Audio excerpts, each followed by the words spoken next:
अगर हम इस डिफरेंशियल इक्वेशन का जो सिलेबस है उसकी बात करें तो हम देख सकते हैं ये वाली यूनिट हमारी कंप्लीट हो चुकी है। इस वाली यूनिट में भी हमारे सिर्फ 2 टॉपिक बचे हुए हैं। एक है solution of second order partial differential equation with variable coefficients और एक Monge's method of solution. Okay, बाकी हमारा कंप्लीट हो चुका है। इसका भी हम एक टाइप ऑफ क्वेश्चन तो हम देख ही चुके हैं, बट चलिए फिर से हम करेंगे जब इस टॉपिक को, तो हम पूरा ही सारे ही टाइप के क्वेश्चंस इसमें अटेम्प्ट करने वाले हैं। तो फिलहाल आज हम करने वाले हैं Monge's method of solution. Previous year के क्वेश्चन पेपर में मोंगेज मेथड से एक भी क्वेश्चंस नहीं आए हुए हैं। क्योंकि ऑब्जेक्टिव टाइप के क्वेश्चन आए हैं तो बस मैं लगभग उसी के जो टाइप है क्वेश्चन का, ऑब्जेक्टिव टाइप, उसी को ध्यान में रख के ही जो जो इम्पोर्टेंट चीज़ें हैं हम सिर्फ उसी के बारे में डिस्कस करेंगे कि मोंगेज मेथड में क्या क्या चीज़ें इंपॉर्टेंट होती हैं और एक जनरल आइडिया मिलेगा आपको कि मोंगेज मेथड में क्वेश्चन सॉल्व कैसे किए जाते हैं। हम इसको पूरा डीपली नहीं पढ़ेंगे, बहुत सारे टाइप के क्वेश्चंस नहीं सॉल्व करेंगे इसमें, बस इस तरह का सॉल्व कर लेंगे ताकि अगर इन केस ऑब्जेक्टिव अगर आता है तो आप अटेम्प्ट कर सकते हैं और एक बेसिक आइडिया मिल जाएगा कि मोंगेज मेथड होता क्या है। ओके, बाकी हम आज के वीडियो में तो ये देखेंगे। बाकी जो नेक्स्ट आपके 3 to 4 वीडियोज़ होंगे वो आपके इससे रिलेटेड होंगे, partial differential equation with variable coefficient, क्योंकि इसमें 4 या 5 टाइप के क्वेश्चंस होते हैं, उन्हीं को हम इसमें इंक्लूड करके डिफरेंट वीडियोस बनाएंगे, तो आपके ये दोनों यूनिट कंप्लीट हो जाएंगी। ओके, तो देखिए मोंगेज मेथड होता क्या है, सबसे पहले हम इसके बारे में बात कर लेते हैं। तो सबसे पहले आपको ये ध्यान में रखना बहुत ज़रूरी है कि जो मोंगेज मेथड होता है वो पहली बात तो सेकेंड ऑर्डर की पार्शियल डिफरेंशियल इक्वेशन को सॉल्व करने के लिए यूज़ किया जाता है।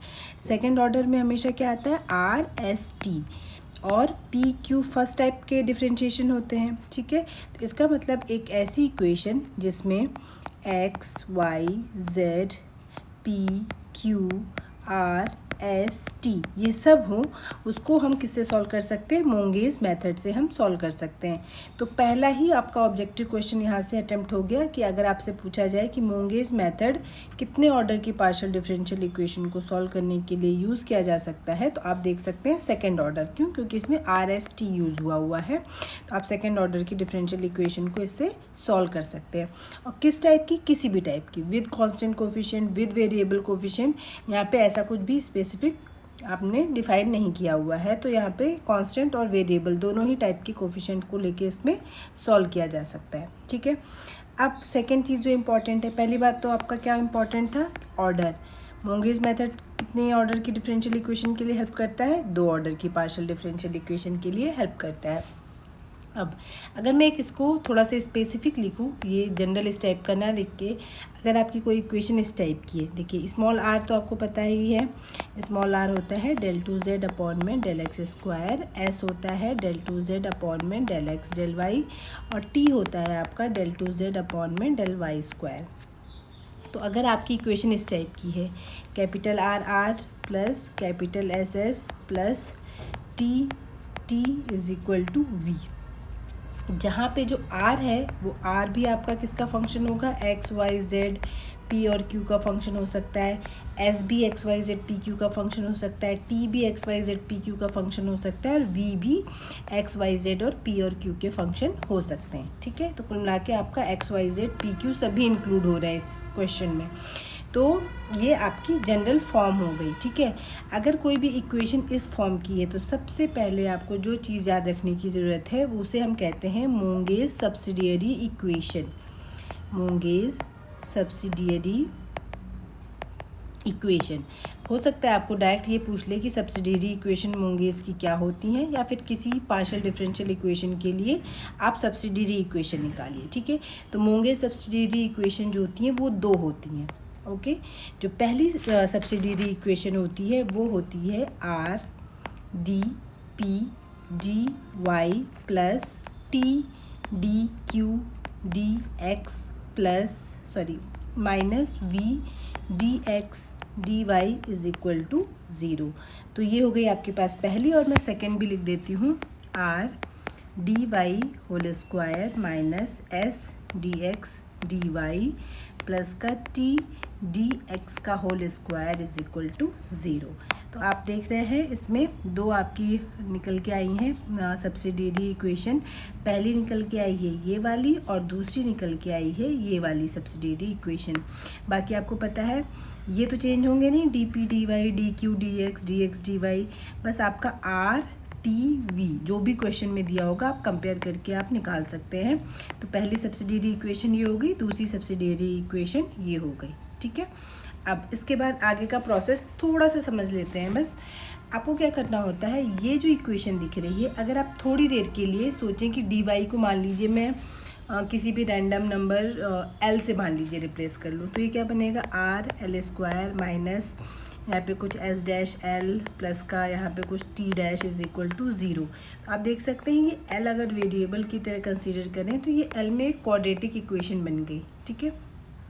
जब ये एल में क्वाड्रेटिक इक्वेशन बन जाएगी तो इसका मतलब इसके रूट निकाल सकते हैं। तो इसके आप रूट निकालेंगे, एक रूट सपोज करिए m1 आ गया और एक रूट आपका m2 आ गया, ठीक है। जब आप इसके रूट निकालेंगे तो इसको आप इस तरीके से ब्रेक कर सकते हैं, D Y minus m1 dx is equal to 0 और दूसरे रूट के लिए minus m2 dx is equal to 0। दो रूट से आपकी दो इक्वेशंस बनेंगी, ठीक है।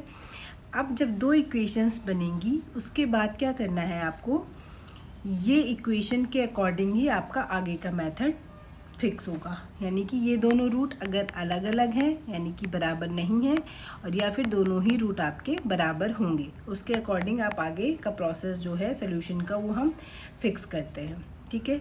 तो फिलहाल मेरे ख्याल से आपको इतना समझ में आ गया होगा कि मोंगीज मेथड में इस टाइप का अगर इक्वेशन दी हुई है तो सब्सिडियरी इक्वेशन क्या होती है। उसके बाद जो ये सेकेंड वाली सब्सिडियरी इक्वेशन है उसके दो रूट निकालेंगे m1 m2 और वो डिफरेंट है सेम है वो किसके अकॉर्डिंग आप उसका आगे का मेथड तय करेंगे।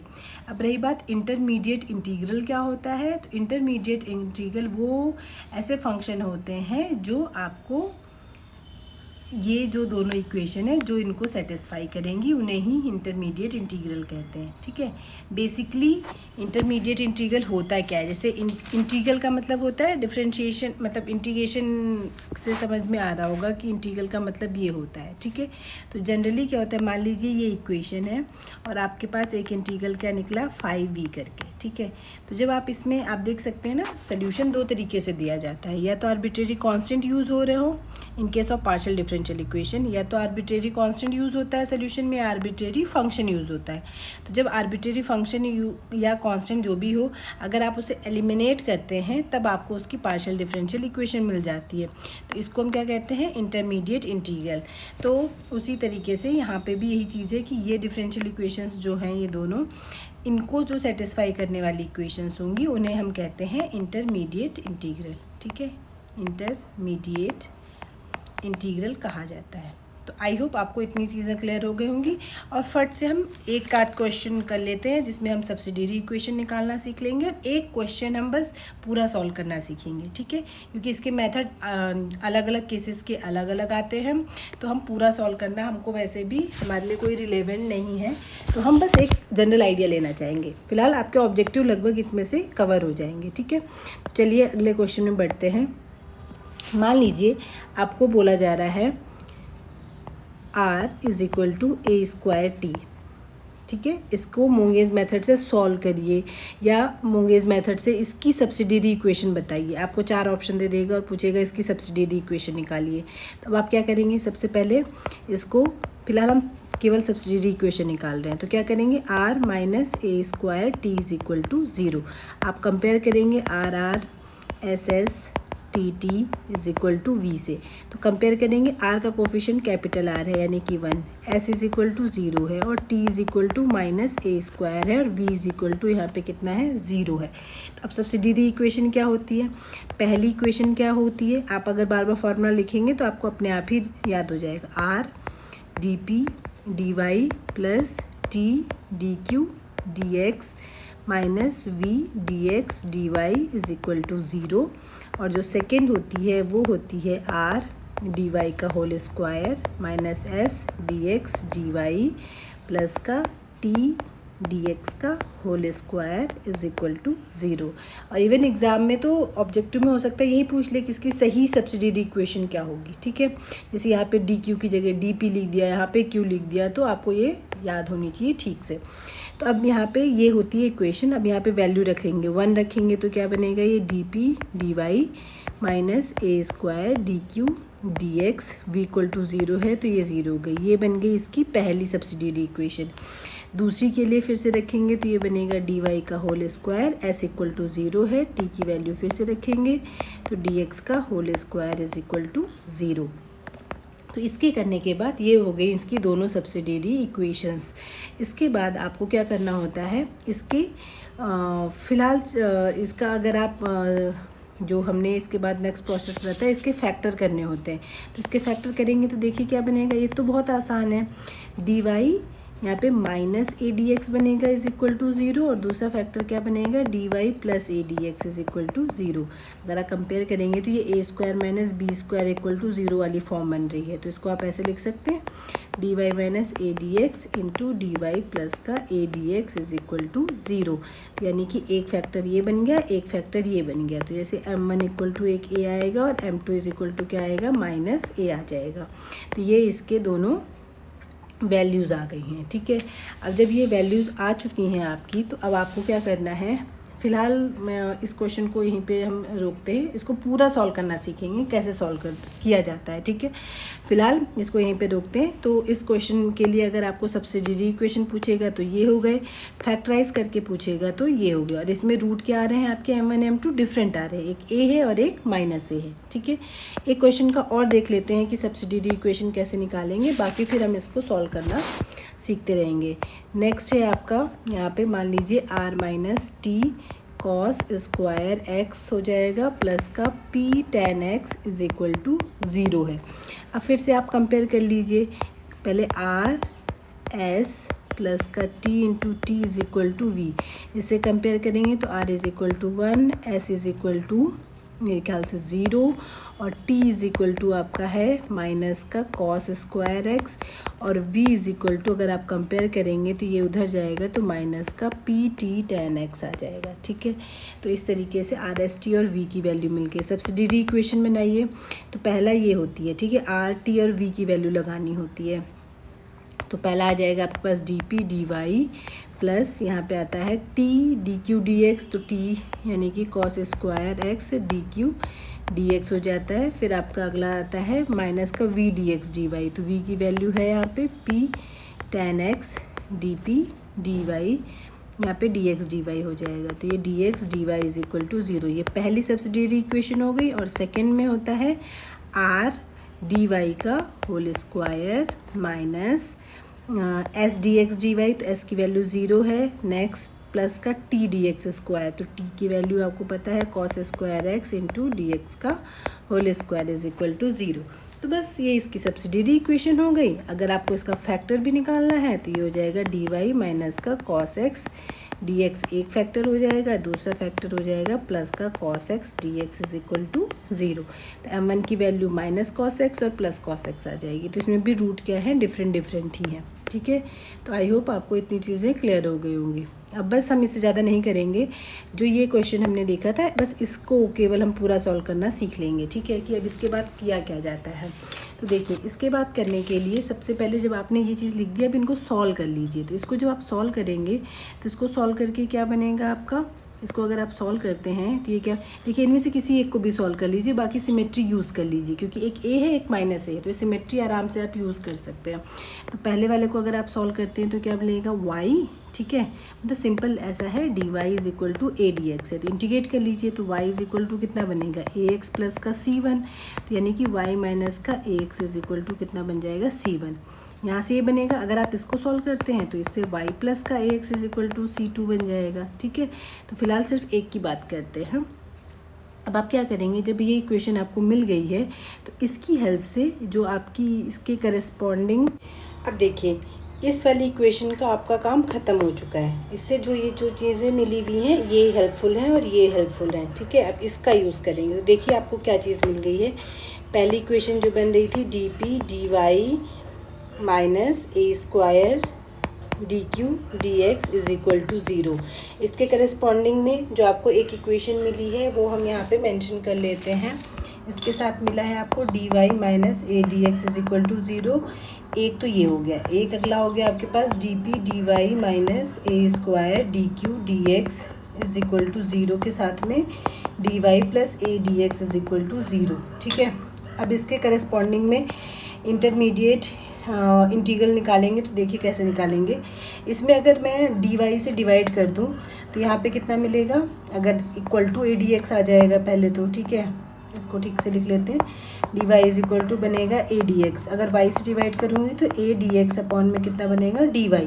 तो इसी इक्वेशन में भी आपको क्या करना है, वाई से डिवाइड करना है। तो D P A square D Q ये हो जाएगा आपका डी एक्स अपॉन में D Y is equal to 0। तो A D X upon D Y की जगह क्या यूज़ कर लीजिए 1।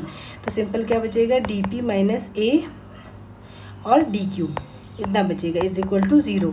ए डी एक्स डी वाई की जगह हमने 1 यूज़ कर लिया है। तो जब आप ये पहुंच गएंगे, अब इसको इंटीग्रेट कर लीजिए। तो p minus A Q is equal to constant C2 जोड़ लीजिए। ठीक है, अब कंप्लीट क्या हो जाएगा, किसकी हेल्प से आया था, इसको हमने सॉल्व किया था तो y minus A X is equal to constant आया था। ठीक है, तो आप क्या कर लीजिए यहाँ से इससे जो इंटीग्रेट बनेगा p minus A Q is equal to 5 of y minus A X. ठीक है, क्योंकि ये इसके करस्पॉन्डिंग में निकला है। सिमिलरली यही इक्वेशन है बट ये वाली चीज़ है तो इसके इंटरमीडिएट इंटीग्रल इसके करस्पॉन्डिंग में क्या निकलेगा वो लिख लेते हैं।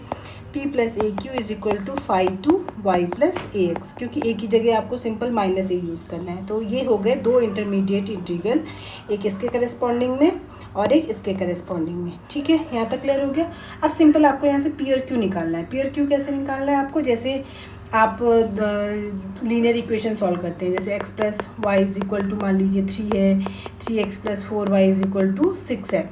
तो आप क्या करते हैं, इसमें 3 से मल्टीप्लाई करके एक का कोफिशिएंट क्रॉस मल्टीप्लिकेशन या जो भी मेथड यूज़ करके आप x और y निकाल लेते हैं, वैसे आप यहाँ निकाल लेंगे। कैसे निकालेंगे, जैसे मान लीजिए मुझे यहाँ से q निकालना है तो मैं क्या करूँगी, मान लीजिए p ही निकालना है तो मैंने क्या करिए ऐड कर दिया। ऐड करेंगे तो क्या बनेगा, ये 2p इज इक्वल टू कितना बन जाएगा 5 y minus A x plus का 5 y प्लस का ए एक्स। ठीक है, तो यानी कि p की वैल्यू कितनी बनी 1/2 5 of y minus A x plus का 5 ऑफ y प्लस का ए एक्स। ठीक है, तो ये p बन गया। q निकालना है तो उसके लिए आपको क्या करना पड़ेगा, इसको सब्ट्रैक्ट करेंगे तो माइनस माइनस माइनस हो जाएगा, तो ये माइनस का 2aq बनेगा। ठीक है, तो इसी तरीके से यहाँ पे q निकाल लेंगे तो q की वैल्यू आ जाएगी 1/2a और बाहर से आ जाएगा आपके पास, पहले क्योंकि माइनस साइन बनेगा तो आप इसमें पहले लिख लेंगे यहाँ पे 5 y plus A x minus का 5 y माइनस का ए एक्स। ठीक है, तो ये आपका q हो जाएगा। सिंपल, एक बार सब्ट्रैक्ट कर दीजिए, एक बार ऐड कर दीजिए, p और q निकल जाएंगे। अब लास्ट स्टेप बचा है, आपको सॉल्व करना है D Z is equal to P D X plus का क्यू डी वाई से, जैसा कि हम 4 पीट में करते थे। तो D Z is equal to P की वैल्यू हमें मिल चुकी है 1/2 5 प्लस 5 मैं पूरा नहीं लिख रही हूँ, आगे आपके पास ये भी आएंगे। ठीक है, इसी तरीके से q की वैल्यू है 1/2a 5 माइनस 5 इसके आगे आपका dx है और इसके आगे आपका यूज़ हुआ है dy। ठीक है, अब इसको सॉल्व कर लीजिए। इसको सॉल्व करने के लिए आपको क्या करना पड़ेगा, इसको जब आप सॉल्व करेंगे तो आप एक काम करिए, आप इसमें a से भी ऊपर नीचे मल्टीप्लाई कर दीजिए तो a 5 या फिर ऐसा कर लीजिए a dx कर दीजिए तो a से a कैंसिल आउट हो जाएगा। अब आप एक काम करिए, यहाँ से 5 और 5 करके कॉमन करेंगे तो जैसे 1/2a तो कॉमन हो जाएगा और साथ में आपने क्या कॉमन कर लिया है, इनकेस 5 कॉमन कर रहे हैं। ठीक है, चलिए पहले 5 कॉमन कर लीजिए क्योंकि 5 के साथ माइनस साइन है। तो अगर आप 5 कॉमन कर लेते हैं तो यहाँ पे से इतनी चीज़ बचने के बाद क्या बनेगा, a dx बनेगा और यहाँ पे क्या बनेगा आपके पास dy बनेगा सिंपल। ठीक है, प्लस अगर आप यहाँ पे 5 के लिए काम करेंगे तो माइनस 1/2a और 5 कॉमन कर लीजिए तो इन केस में आपका क्या बन जाएगा, ये सिंपल बन जाएगा आपके पास dy माइनस का a dx बन जाएगा। ठीक है, ये चीज़ बन गई। अब ये तो बहुत आसान है सॉल्व करना, तो ये सिंपल बनेगा। यहाँ से आपके पास dz तो चल ही रहा है और dz को इंटीग्रेट करेंगे तो आपके पास ये हो जाएगा,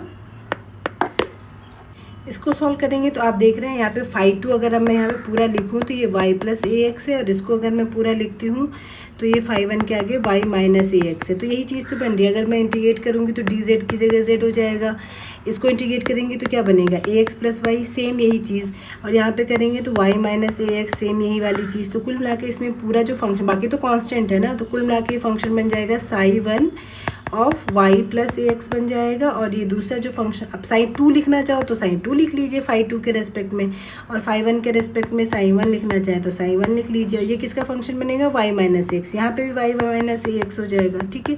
तो बस यही इसका फाइनल आंसर हो जाएगा।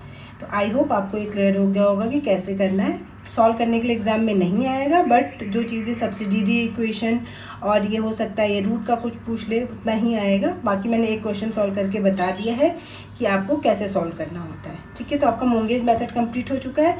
अब नेक्स्ट वीडियो में हम ये विद वेरिएबल कोफिशिएंट वाला जो पोर्शन बचा हुआ है, हम इसके क्वेश्चंस देखेंगे।